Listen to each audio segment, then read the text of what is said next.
Welcome to the Deep Dive. Today, we're diving deep into Ray Kurzweil's The Singularity Is Nearer.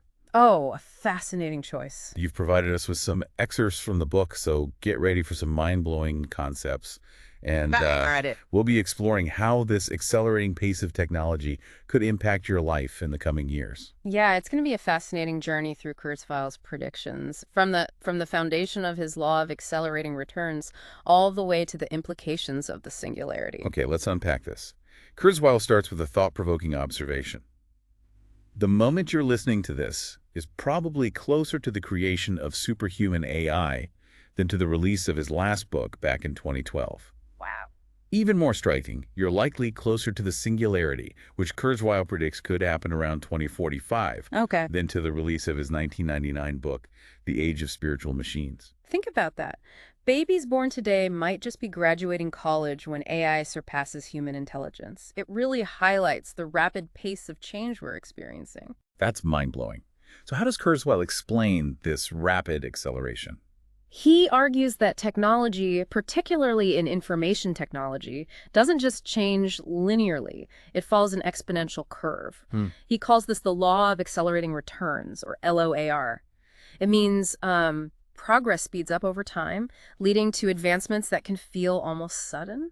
So it's not just change, but change happening faster and faster. Right. What does that actually look like in the real world? Kurzweil uses a great example. That smartphone you're probably listening to this on, Yeah. it's hundreds of thousands of times more powerful than a 1965 supercomputer, yet it costs only a few $100s. That's incredible. Yeah. It means we have more computing power in our pockets than entire governments did just a few decades ago. Yeah. So what does Kurzweil predict will happen as this acceleration continues? He outlines 6 epochs, or paradigms, for the evolution of information processing. We're currently in the 4th epoch, the age of the neocortex, the thinking part of our brain, but we're rapidly moving towards the 5th epoch, which is where things get really interesting. Here's where it gets really interesting. Tell me more. Kurzweil believes that we'll soon be able to connect our neocortex to the cloud using brain-computer interfaces. Imagine being able to access the vast knowledge and processing power of the cloud just by thinking. It's like having the entire internet directly connected to your brain. What would that even feel like? How would it change how we learn and interact with the world? It's hard to even fathom. Kurzweil believes these interfaces could revolutionize how we learn and think, enabling us to enhance our cognitive abilities in ways we haven't even begun to imagine. It's a mind-bending idea. Yeah. But let's step back for a second. Before we can connect our brains to the cloud, we need to understand how the brain actually works. What does Kurzweil have to say about that? He dives deep into the workings of the neocortex, the part of the brain responsible for higher-level thinking. He describes it as a hierarchical system of pattern recognizers. So our brains are essentially prediction machines, constantly looking for patterns and making sense of the world around us. Exactly. And Kurzweil believes that understanding how the neocortex works is crucial for developing truly intelligent AI. That makes sense. If we want to create machines that think like humans, we need to understand how human thinking actually works. Precisely. And this leads us to one of the most controversial and fascinating aspects of Kurzweil's work, the singularity. Okay, let's dive into that. We've mentioned the singularity a few times, but what does it actually mean? The singularity is a hypothetical point in time when AI surpasses human intelligence, leading to profound and unpredictable changes. Kurzweil estimates this could happen as early as 2045. If machines become smarter than humans, what does that mean for our future? Will we be working alongside AI, or will AI be making the decisions? Those are some of the big questions Kurzweil raises. He explores a range of possibilities, from a utopian future where AI solves humanity's biggest problems, to a more dystopian scenario where AI poses an existential threat. It sounds like there's a lot of uncertainty about what the singularity will actually look like. What are some of the potential benefits and risks that Kurzweil highlights? On the positive side, he believes AI could help us solve some of the world's most pressing challenges, like disease, poverty, and climate change. Imagine a world where cancer is cured, energy is clean and abundant, and everyone has access to education and opportunity. That sounds like a pretty amazing future. But what about the potential downsides? That's where things get a bit more complicated. One concern is that AI could become so powerful that it poses a threat to humanity. There's also the question of what happens to jobs and the economy if machines can do most of the work that humans currently do. It sounds like there are a lot of... Absolutely. And he believes that achieving this alignment will require collaboration and dialogue between AI researchers, ethicists, policymakers, and the public. It sounds like we need to be having these conversations now, before we reach the point where AI surpasses human intelligence. Exactly. The choices we make today will shape the future of AI and its impact on society. Okay, so we've got this potential singularity on the horizon, driven by the law of accelerating returns. It's a future with incredible possibilities and some daunting challenges. But what about the here and now? How is this acceleration impacting our lives today? One area where we're already seeing a significant impact is in the future of jobs. As AI and automation become more sophisticated, they're automating tasks that were previously done by humans. So what happens to those workers whose jobs are being automated? Is there a way to adapt and thrive in this changing job market? Kurzweil acknowledges that many jobs will be displaced by AI, but he also believes that new jobs will be created. He argues that the key to thriving in this new world of work is to be adaptable and focus on developing uniquely human skills. What kind of skills are we talking about? Things like creativity, critical thinking, problem solving, communication, and emotional intelligence. These are the skills that machines are not good at least not yet. So it's not just about technical skills anymore. No, it's about skills that require human ingenuity, empathy, and the ability to navigate complex social situations. That makes sense. Machines might be able to crunch numbers and process data faster than humans, but they still struggle with things like understanding nuance, building relationships, and coming up with creative solutions to problems. Exactly. And those uniquely human skills will become even more valuable in a future where AI is automating many of the routine tasks. So what does this mean for you? If you want to stay ahead of the curve, you need to start thinking about how to develop these skills now. He suggests focusing on areas where human creativity and ingenuity still have an edge, such as fields requiring complex social interaction or emotional intelligence. So rather than resisting AI, we need to learn how to work with it, focusing on our strengths as humans. But even with these new jobs emerging, won't some people still be left behind? Kurzweil acknowledges this concern. He points to the historical pattern where technology creates new jobs while making some jobs obsolete. He brings up the Luddite movement of the early 19th century, where weavers protested against automated looms because they feared job displacement. It's an interesting parallel, just like some people fear AI taking over their jobs today. Exactly. However, technology has always created new jobs while making some jobs obsolete. He believes the key is adapting our skills and education systems to thrive in a world with increasingly sophisticated AI. So how do we do that? How do we adapt our education system to prepare people for a future where AI is so prevalent? Kurzweil argues that we need to move away from traditional models of education that focus on rote memorization and standardized testing.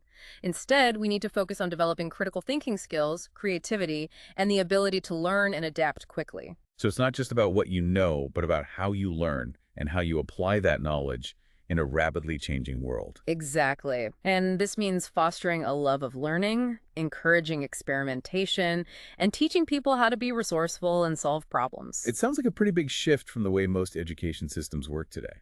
It is. But Kurzweil believes it's essential if we want to prepare future generations for a world where AI is transforming the nature of work. He also suggests considering new economic models, like a universal basic income, to provide a safety net for workers displaced by technology. Right. It's a controversial proposal, but it's one that's being seriously considered as automation increases. It seems like this rapid technological advancement is forcing us to rethink some fundamental assumptions about work, education, and even the nature of human society. Absolutely. And these are just some of the challenges and opportunities we'll be exploring as we dive deeper into Kurzweil's predictions.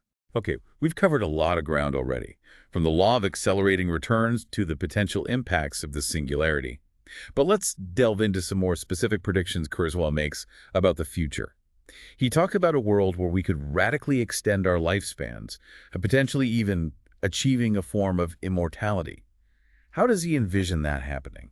This is where Kurzweil's predictions get really fascinating. Okay. He believes that advances in biotechnology, nanotechnology, and AI will eventually allow us to overcome disease and aging, leading to dramatically longer lifespans. That sounds like something straight out of science fiction.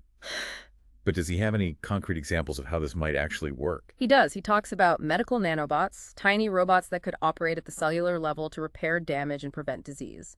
Imagine a world where nanobots could clear out plaque from your arteries, destroy cancer cells, and even reverse the aging process at a cellular level. It's mind-blowing to think that we might be able to bypass damaged sensory organs and directly stimulate the brain.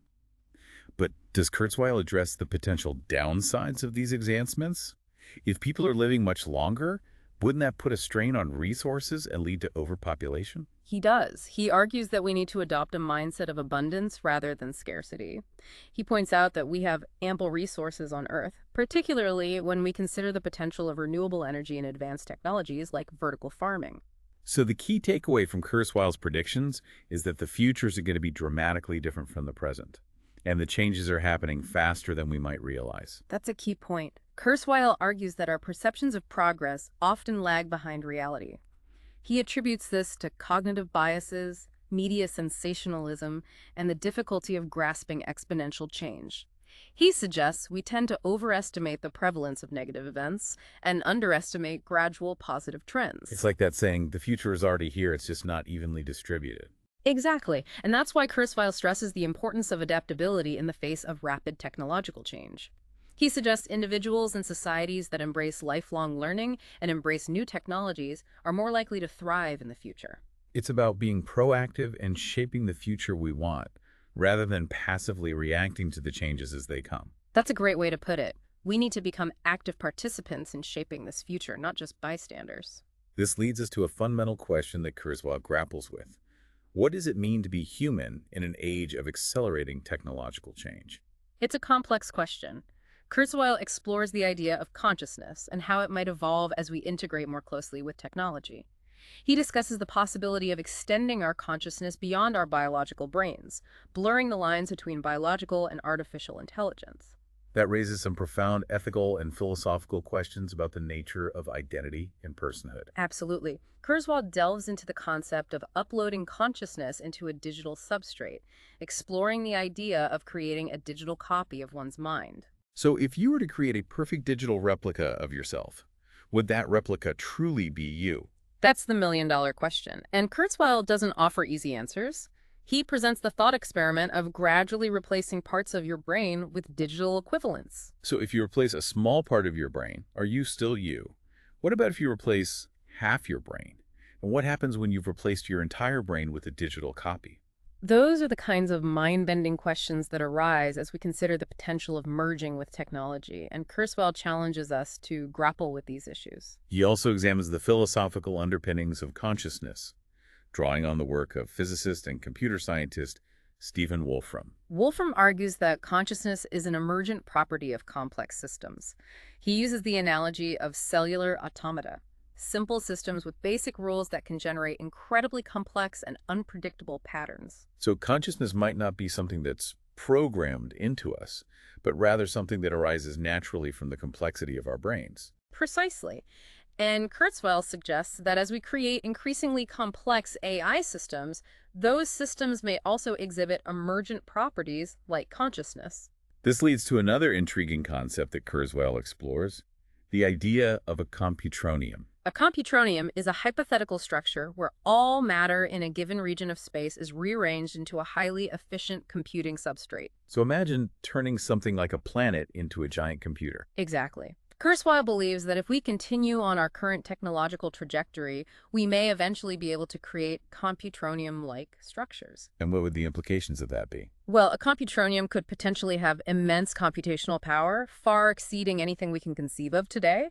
It could revolutionize our understanding of the universe and potentially even enable us to manipulate the fabric of reality itself. Those are some truly mind-boggling possibilities. They are. And while Kurzweil acknowledges these ideas may seem speculative, he argues that they are based on the same principles of exponential growth that have driven technological progress throughout history. He's essentially saying, if it's physically possible and we continue on this path, it's likely to happen eventually. Yes, and that's why he emphasizes the importance of thinking big and considering all possibilities. But amidst all this talk of progress and technological advancement, Kurzweil doesn't ignore the potential perils. That's right. He dedicates a significant portion of the book to discussing the potential risks associated with advanced technologies, particularly AI. For instance, he talks about the possibility of AI being used for malicious purposes, such as developing autonomous weapons systems. He does. And he highlights the need to establish ethical guidelines and safeguards to prevent AI from being used in harmful ways. He also delves into the potential dangers of nanotechnology, such as the possibility of self-replicating nanobots consuming all matter on Earth, the so-called gray goo scenario. Yes. It's a scenario that has been popularized in science fiction, but Kurzweil takes it seriously and explores potential solutions, such as designing nanobots with a broadcast architecture that relies on a central control signal to function. So if something goes wrong, you could simply shut off the control signal and halt the nanobots. Precisely. Kurzweil believes we need to anticipate these potential risks and develop solutions before they become reality. He's essentially advocating for a proactive approach to technological development, where we carefully consider the potential consequences before deploying new technologies. Exactly. He believes that by taking a thoughtful and responsible approach, we can harness the power of these technologies while mitigating the risks. It seems like Kurzweil is both optimistic about the future, but also realistic about the challenges. He is. He believes that technology has the potential to solve many of humanity's biggest problems, but he also recognizes that it comes with inherent risks.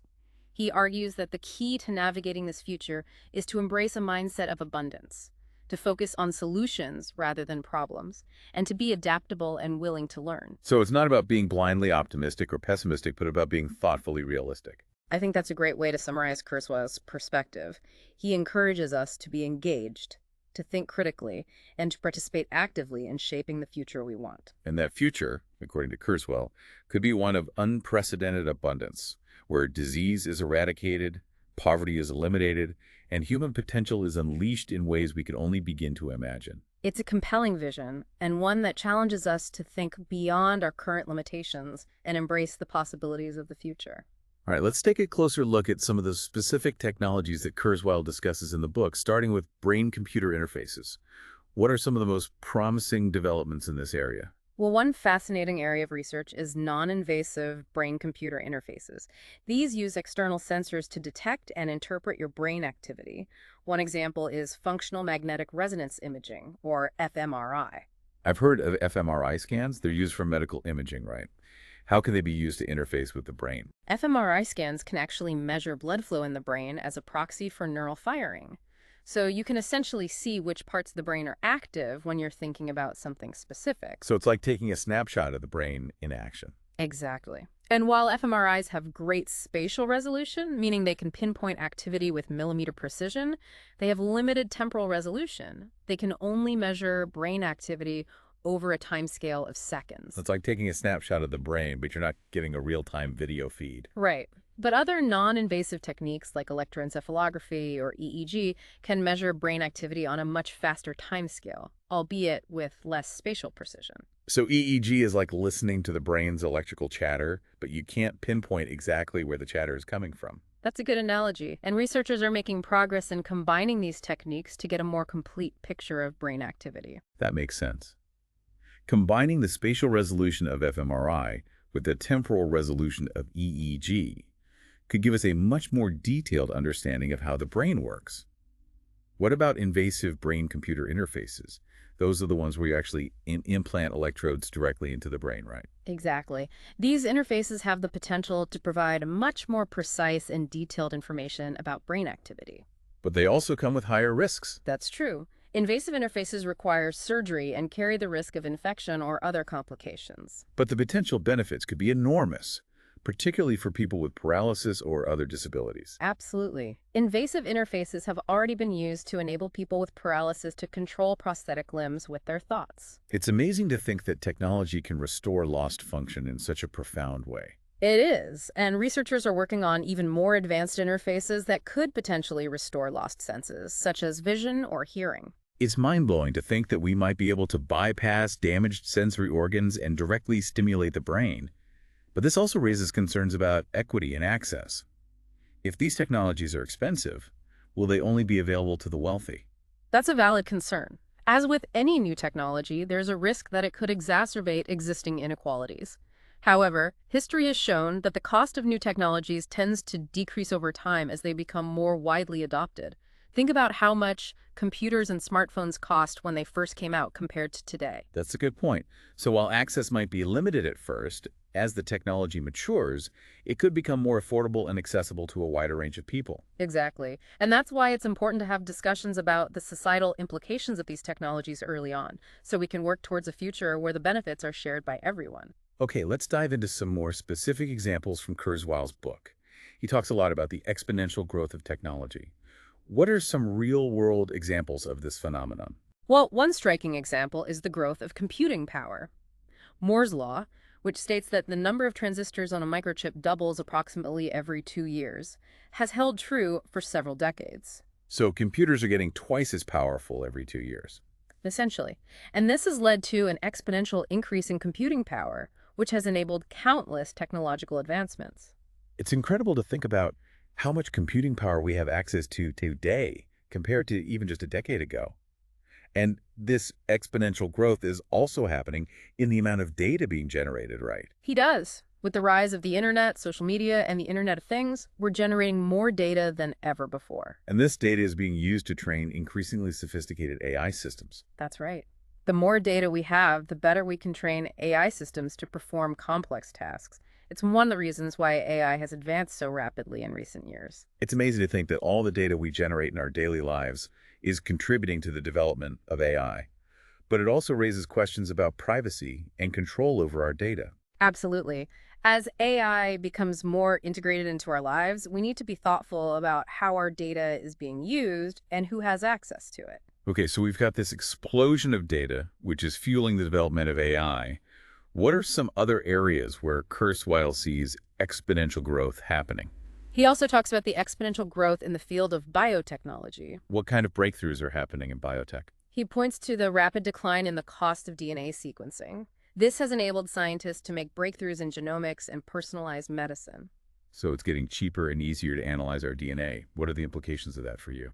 It could lead to personalized treatments for diseases based on your unique genetic makeup. That sounds pretty revolutionary. It's like having healthcare tailored specifically to you. Exactly. Kurzweil believes that biotechnology is on the cusp of a revolution that will transform healthcare as we know it. This is all starting to feel like we're living in a science fiction novel. Yeah. Are there any other technologies experiencing this kind of exponential growth that Kurzweil highlights? He also talks about the potential of 3D printing, which is another technology that's experiencing exponential growth. 3D printing has been around for a while, but it seems like it's really starting to take off now. It is. 3D printing is becoming increasingly sophisticated and affordable, and it has the potential to revolutionize manufacturing. How so? What are some of the potential applications of 3D printing? Kurzweil envisions a future where you can use 3D printers to create custom-designed products on demand. So instead of mass production, we could have personalized production. Exactly. And he believes that 3D printing will enable us to create products that are lighter, stronger, and more sustainable. It's a technology that's already having a significant impact, and its potential is only beginning to be explored. It sounds like 3D printing could democratize manufacturing, giving individuals and small businesses the power to create their own products. That's one of the exciting possibilities. It could lead to a more decentralized and sustainable manufacturing landscape. So we've got these incredibly powerful technologies like AI, biotechnology, and 3D printing, all advancing at an exponential rate. It sounds both exciting and a bit overwhelming. How does Kurzweil suggest we navigate this rapidly changing world? He emphasizes the importance of embracing change and being willing to adapt. He believes that those who are able to learn quickly, embrace new technologies, and think creatively will be the ones who thrive in this new world. So it's not just about keeping up with the latest gadgets. It's about developing a mindset of continuous learning and adaptation. Exactly. And this means being willing to step outside of our comfort zones, challenge our assumptions, and be open to new ways of thinking and doing things. It sounds like a pretty tall order, but it also sounds incredibly exciting. Okay, we've covered a lot of ground in this first part of our deep dive into the Singularity Is Nearer. We've explored the law of accelerating returns, the potential impact of the singularity, and the exponential growth of technologies like AI, biotechnology, and 3D printing. But there's still much more to uncover. In the next part of our dive, we'll delve deeper into Kurzweil's predictions about the future of energy, the challenges of living in a world of accelerating technological change, and the philosophical implications of these advancements. Looking forward to it. Welcome back to the Deep Dive. We're continuing our exploration of Ray Kurzweil's The Singularity Is Nearer. We've already talked about some pretty mind-blowing concepts: the law of accelerating returns, the potential of the singularity, and the exponential growth of technologies like AI and biotech. It's been quite a ride so far. It has.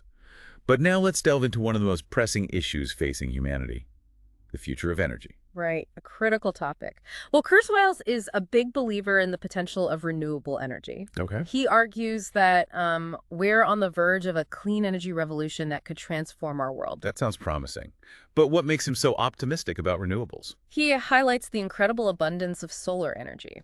Think about it. The amount of solar energy hitting the Earth in just 1 hour is more than enough to power the entire planet for a year. Wow, that's a powerful image.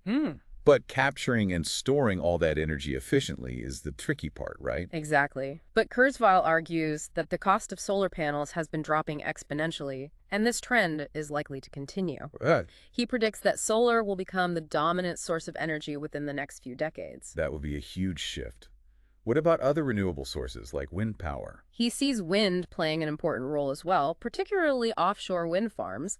He also mentions geothermal energy and tidal power as promising sources. So a diverse mix of renewables working together. But as you mentioned earlier, one of the challenges with renewables is their intermittent nature. Right. The sun doesn't always shine and the wind doesn't always blow. How does Kurzweil address this issue? He emphasizes the importance of developing better energy storage technologies to make renewables more reliable. Okay, Think of it like a giant battery for the grid. that makes sense. We need a way to store the energy generated by renewables so we can use it when we need it, even when the sun isn't shining or the wind isn't blowing. Precisely.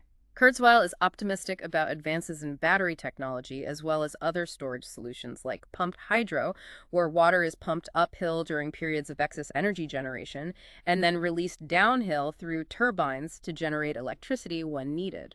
Okay, so it sounds like a lot of pieces need to come together for this clean energy revolution to happen. It is. But it's encouraging to hear that there's so much innovation happening in this space. Absolutely. And Kurzweil believes that this shift to clean energy will not only be good for the environment, but it'll also drive economic growth and improve living standards around the world.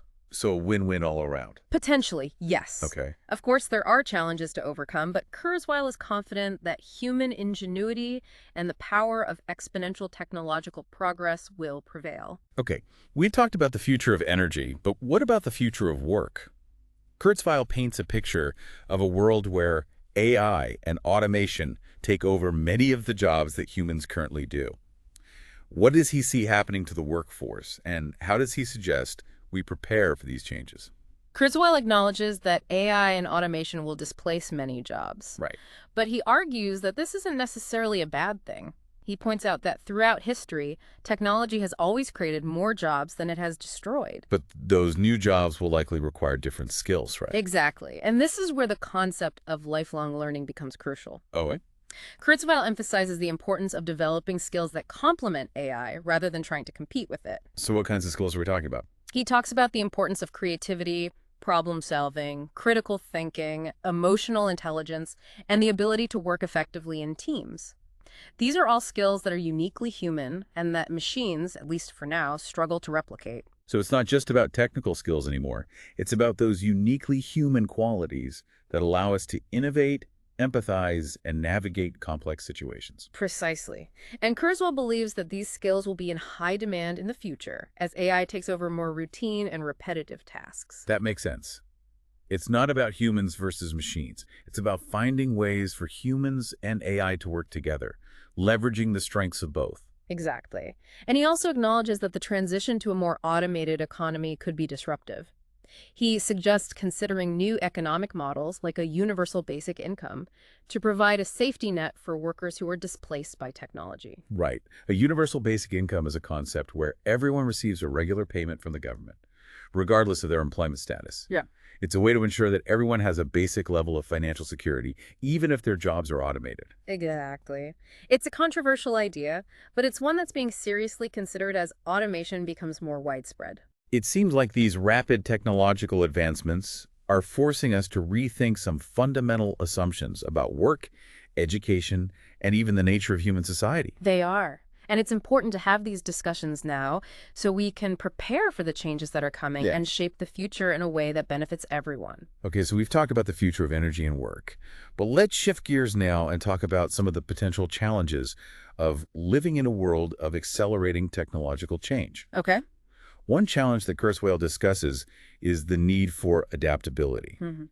What does he mean by that, and how can we become more adaptable in this rapidly evolving world? Kurzweil points out that as technology changes at an ever-increasing rate, we need to be able to adapt to new ways of working, living, and even thinking.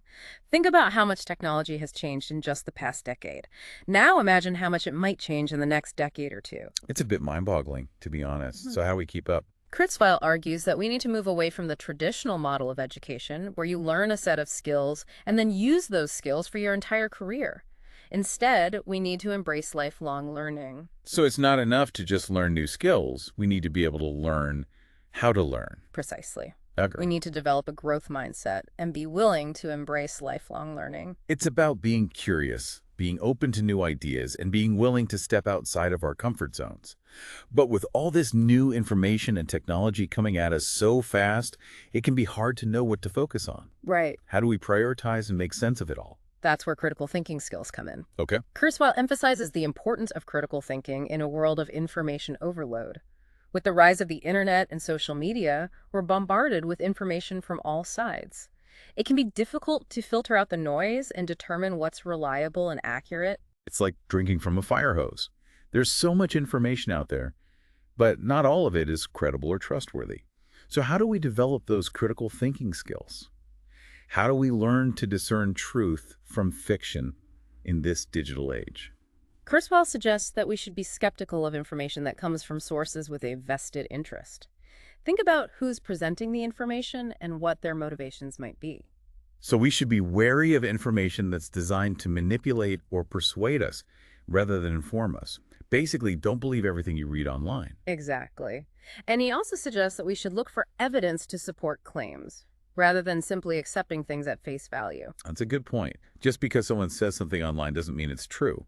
We need to do our own research and look for evidence to back up those claims. Right. We should be critical consumers of information and demand evidence to support claims. Okay. This means looking for sources that are credible and reliable and being willing to consider different perspectives. So it's not just about absorbing information. It's about engaging with it critically and evaluating its validity.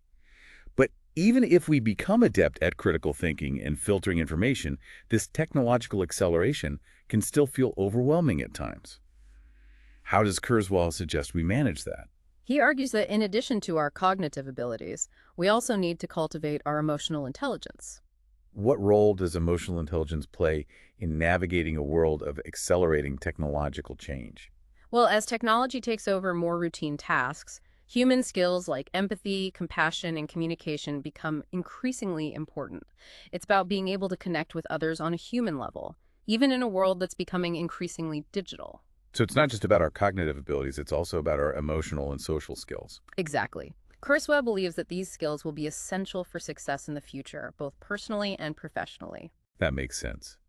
Machines might be great at processing information and performing tasks, but they still struggle with things like understanding human emotions, building relationships, and navigating the complexities of human interaction. Precisely. And those are the areas where humans will continue to excel. Okay, we've covered a lot of ground in this section, from the need for adaptability and critical thinking to the importance of emotional intelligence. But there's one more challenge that we need to address: the potential for technological unemployment. As AI and automation become more sophisticated, they're likely to displace workers in many industries. What are some strategies for addressing this challenge? Kurzweil suggests a multifaceted approach. First, he argues that we need to invest in education and training programs to help workers adapt to new jobs. So we need to equip people with the skills they need to succeed in the future economy, which will be shaped by AI and automation. Exactly. We need to focus on developing those uniquely human skills that we were talking about earlier: creativity, critical thinking, problem solving, and so on. Right. These are the skills that will be in high demand in the future. But even with retraining, some jobs will inevitably disappear. What happens to those workers?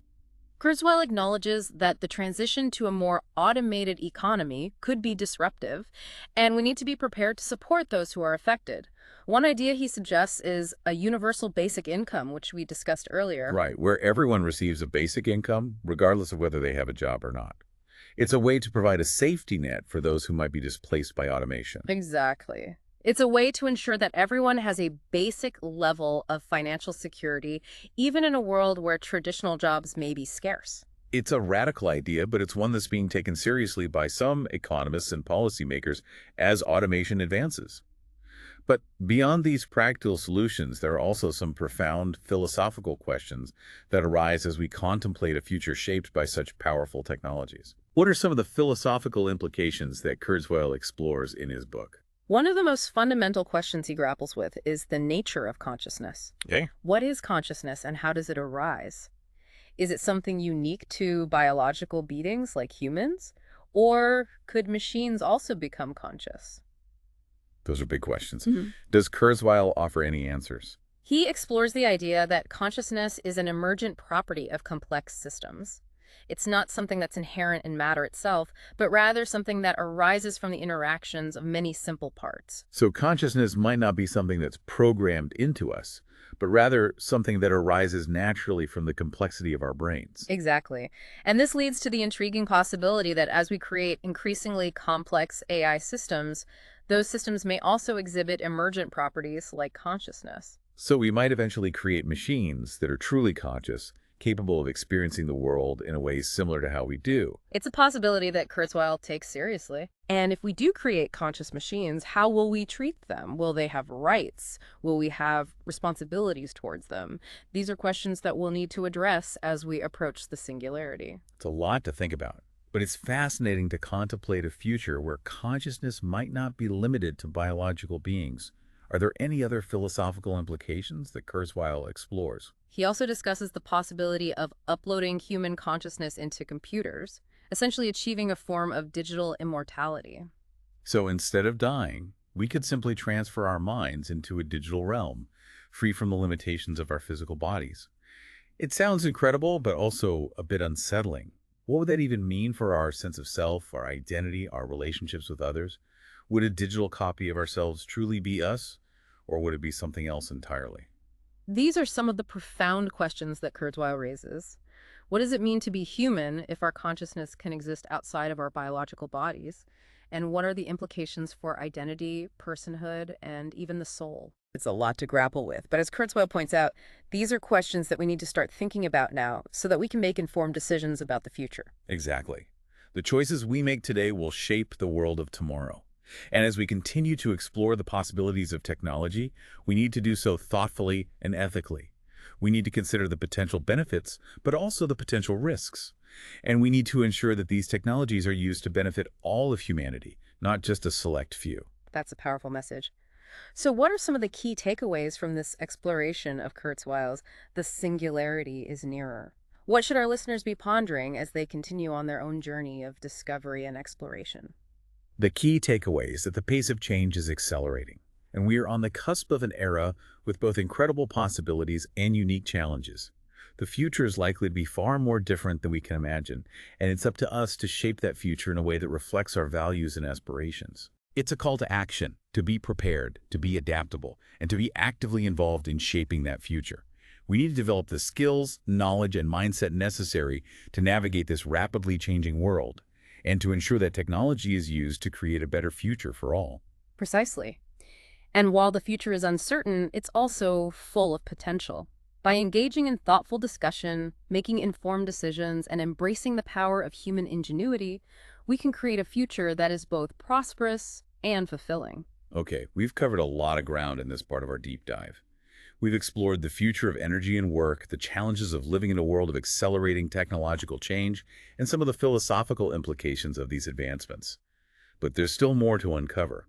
In the next part of our dive, we'll take a closer look at some of the specific technologies that Kurzweil discusses in his book and explore their potential impact on our lives. We'll be diving into the world of brain-computer interfaces, nanotechnology, and artificial intelligence, and exploring how these technologies could transform everything from healthcare to manufacturing to our understanding of the universe itself. Welcome back to the deep dive. We're wrapping up our exploration of Ray Kurzweil's The Singularity Is Nearer.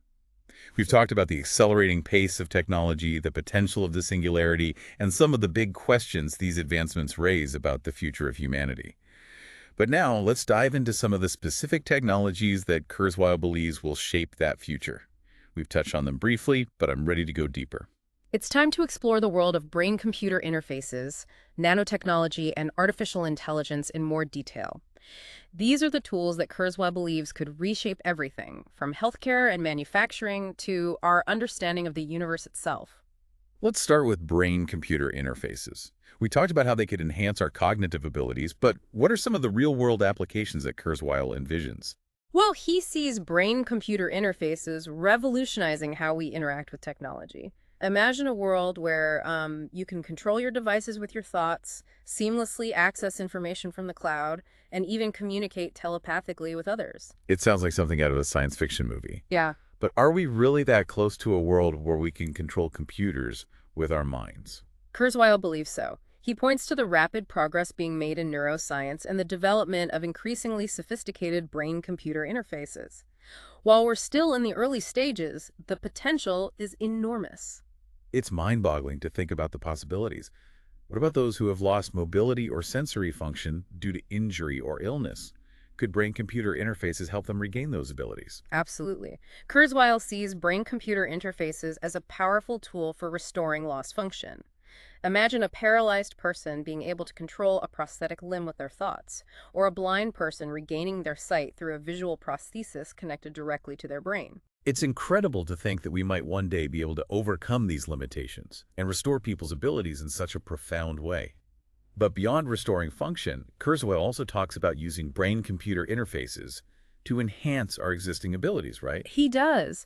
Imagine a world where you could learn new skills instantly by downloading information directly into your brain or enhance your memory and cognitive abilities through neural implants. He suggests these interfaces could revolutionize education, allowing us to learn and adapt at an unprecedented pace. It's like taking the idea of lifelong learning to a whole new level. But it also raises questions about equity and access. Will everyone have the opportunity to enhance their abilities in this way? Or will it create a divide between those who can afford these technologies and those who can't? That's a valid concern, and it's something we need to consider carefully as these technologies develop. But Kurzweil believes that, as with many technological advancements, the cost will likely decrease over time, making them more accessible to a wider population. So brain-computer interfaces have the potential to revolutionize healthcare, education, and even how we interact with technology on a daily basis. What's next on Kurzweil's technological horizon? Next up is nanotechnology. Kurzweil sees nanotechnology as a game changer in countless fields, from medicine and manufacturing to energy and environmental science. We talked about nanobots earlier. Remind me again how they work and what Kurzweil envisions them doing. Yeah, so nanobots are tiny robots, smaller than the width of a human hair, designed to operate at the molecular and cellular level. Kurzweil believes we could program these nanobots to perform a wide range of tasks. Such as? Well, in medicine, nanobots could be used to repair damaged tissues, deliver drugs directly to target cells, and even destroy cancer cells with incredible precision. That's pretty incredible. It sounds like nanobots could revolutionize how we diagnose and treat diseases. What about their applications beyond medicine? Kurzweil sees nanotechnology revolutionizing manufacturing as well. Imagine being able to create products atom by atom with precise control over their properties and functionality. So instead of assembling products from pre-made parts, we could build them from the ground up, atom by atom, using nanobots. Exactly. This could lead to a world where we can create almost anything we can imagine with materials that are stronger, lighter, and more sustainable than anything we have today. It's a pretty radical departure from traditional manufacturing methods. What about the environmental implications of nanotechnology? Are there any concerns about releasing billions of tiny robots into the environment? Kurzweil acknowledges these concerns and stresses the importance of developing safeguards to ensure that nanotechnology is used responsibly. He envisions nanobots being programmed to break down pollutants, clean up toxic waste, and even repair damage to ecosystems. It sounds like nanotechnology could be a powerful tool for addressing some of the environmental challenges we face today. But as with any powerful technology, there are also potential risks, and it's important to proceed with caution. Absolutely. Kurzweil emphasizes the importance of thinking through the potential consequences before deploying nanotechnology on a large scale. Okay, we've talked about brain-computer interfaces and nanotechnology. Now let's move on to the third technology that Kurzweil sees as central to the future, artificial intelligence. We've talked about AI in the context of the singularity, but I'm curious to hear more about the specific ways he sees AI shaping our lives in the coming years. Kurzweil believes that AI will become increasingly integrated into every aspect of our lives, from how we work and communicate to how we learn and make decisions. So we're not just talking about AI and robots and self-driving cars, but AI that's woven into the fabric of our everyday lives. Exactly. Imagine AI assistants that can anticipate your needs, personalize your experiences, and help you navigate the complexities of the world around you. It sounds like AI could free up a lot of our time and mental energy, allowing us to focus on things that are more meaningful and fulfilling. But it also raises questions about our relationship with technology. Will we become too dependent on AI? Will we lose some of our autonomy and agency as AI becomes more integrated into our lives? Those are important questions. Kurzweil argues that AI should be seen as a tool to augment human capabilities, not replace them. He believes that by working in collaboration with AI, we can achieve greater things than we ever could alone. It's like the idea of having a super intelligent partner by your side, helping you to solve problems, make decisions, and navigate the complexities of the world. Exactly. And he believes that this collaboration between humans and AI will lead to a new era of innovation and progress. So after this deep dive into Kurzweil's The Singularity Is Nearer, what stands out to you? What are some of the key things you'll be pondering? What's fascinating here is that while many of Kurzweil's predictions may seem like science fiction, they're grounded in his understanding of the exponential nature of technological progress. The key takeaway for me is the sheer speed at which things are changing and the immense potential of these technologies to reshape our world. It's a powerful reminder that the future is likely to be far more distant than we can imagine, and it's a call to action, to be prepared, to be adaptable, and to be actively involved in shaping that future. Precisely. And that future, as Kurzweil sees it, has the potential to be incredibly positive. We may be on the verge of solving some of humanity's biggest challenges: disease, poverty, even aging itself. But it's up to us to guide these developments in a direction that benefits everyone. I think that's a great place to leave it. The Singularity Is Nearer is a challenging and thought-provoking book, and I encourage everyone to dive into it themselves. This deep dive has been just a taste. There's so much more to explore, and the conversation about these ideas is just beginning. And if we connect this to the bigger picture, the choices we make today will determine what kind of future we create. It's an exciting and perhaps a bit daunting prospect. Absolutely. So keep learning, stay curious, and be a part of building the future you want to see. Until next time, keep diving deep.